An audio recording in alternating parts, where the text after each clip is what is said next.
నేను ఆయన colour photo అంటూ ఒక మంచి సినిమాని మనందరికీ ఇచ్చి నేషనల్ అవార్డుని కూడా చిత్రానికి వచ్చేలా చేసుకొని డైరెక్టర్గా మనల్ని పలకరించడమే కాకుండా డాకు మహారాజులో పవర్ఫుల్గా కూడా కనిపించారు. ఆయన యాక్టర్గా కూడా మారారు అండ్ ప్రొడ్యూసర్గా కూడా మారి ఆయన సక్సెస్ అందుకున్నారు. సందీప్ రాజ్ గారు, I request on to stage please. వారిని వేదమురాసంగా స్వాగతం పలుకుతున్నాము.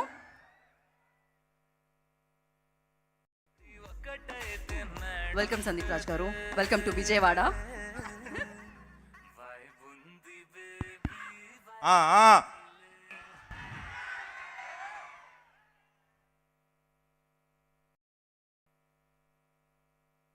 చాలా ఏళ్ళుగా ఇలా విజయవాడలో ఒక స్టేజ్ మీద నుంచొని మాట్లాడాలన్న కోరిక నా సినిమాతో జరుగుద్ది అనుకున్నా.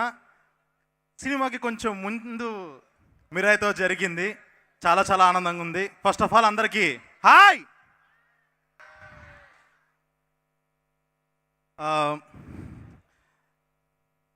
సో ఫస్ట్ ఆఫ్ ఆల్ నాకు ఈ మిరాయి అనే సినిమా చూసిన తర్వాత నాకు వచ్చిన ఫస్ట్ ఫీలింగ్ ఏంటంటే, ఒక తెలుగు ఫిలిం ఇండస్ట్రీ గురించి ఒక డిఫైన్ చేసే ఒక లైన్ వచ్చిందనమాట ఈ మిరాయి సినిమా చూడంగానే.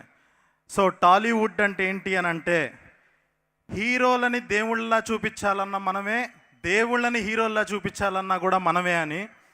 సో ఆ లెవెల్ ఫీలింగ్ వచ్చింది. ఎందుకనంటే ఇలాంటి సినిమాలు ఇప్పుడు వస్తున్న జనరేషన్కి, ఇప్పుడు వస్తున్న ఒక జెన్జీ బ్యాచ్, జెన్ ఆల్ఫా బ్యాచ్, వీళ్ళందరికీ కూడా మన ఇతిహాసాలు, మన హిస్టరీ, వీటి గురించి చెప్పడానికి చాలా అంటే ఒక సినిమా అనే దాన్ని వాడుకొని టెక్స్ట్ బుక్కుల్లో, సోషల్ బుక్కుల్లో కాకుండా ఎంటర్టైన్మెంట్ ఫామ్లో ఇలా చెప్పటం అన్నది చాలా చాలా గొప్ప విషయం. ఇంకా ఇలాంటి సినిమాలు వచ్చి మన హిస్టరీ గురించి చాలా అందరూ తెలుసుకోవాలని కోరుకుంటున్నాను. అండ్ ఈ సినిమాలో ఇంకొక స్పెషల్ థింగ్ ఏంటి అని అంటే, మా మనోజ్ అన్న అది చూస్తున్నంతసేపు ఎలాంటి ఫీలింగ్ వచ్చిందంటే, ఎప్పుడో చిన్నప్పుడు మన అన్న ఒకళ్ళు యుఎస్ వెళ్ళిపోయి ఒక 8 ఏళ్ళు 7 ఏళ్ళు తర్వాత సడన్గా మళ్ళీ వస్తే ఎంత పర్సనల్ ఫీలింగ్ వస్తుందో, ఎంత ఆనందంగా ఉంటుందో అలా అనిపించింది మనోజ్ అన్నని చూడంగానే. చాలా చాలా హ్యాపీ అనిపించింది. ఒక విలన్గా బ్లాక్ స్వర్డ్ అనే క్యారెక్టర్లో చాలా ఫుల్ హైస్ ఇస్తూ, ఒక విలనిజం చూపిస్తూ, లుకింగ్ ఫార్వర్డ్ అన్న మన ఇద్దరం కూడా ఒకరోజు ఇలా చూపించాలని అనుకుంటున్నాను.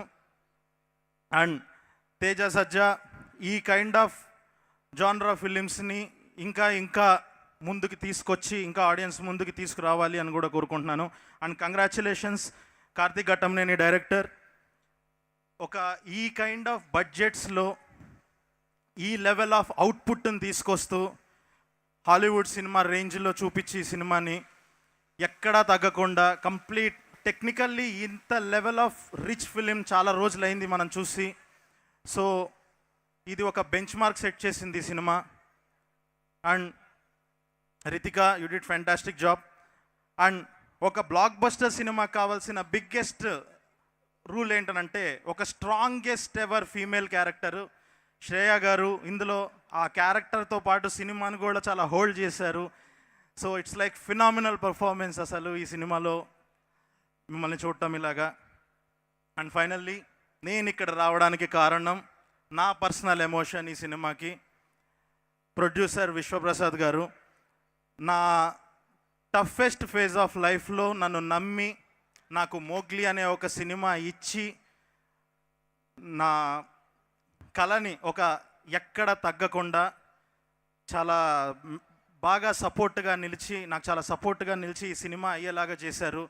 అండ్ ఇలాగే ఇంకా ఒక విజన్తో ఇలాంటి సినిమాలను నమ్మి ఆ బడ్జెట్స్ని వాటిని అసలు ఎక్కడ లెక్క చేయకుండా జస్ట్ లైక్ కంటెంట్ని నమ్మి తీసుకురావడం అన్నది మామూలు విషయం కాదు. So and to the team and నా ఫేవరెట్ ఈ సినిమాలో music director Gowrahari, phenomenal job, అసలు నెక్స్ట్ లెవెల్ స్టఫ్, అసలు మీ అలా లేపి లేపి లేపి లేపి వదిలిపెట్టారు సినిమాని. So congratulations to everyone.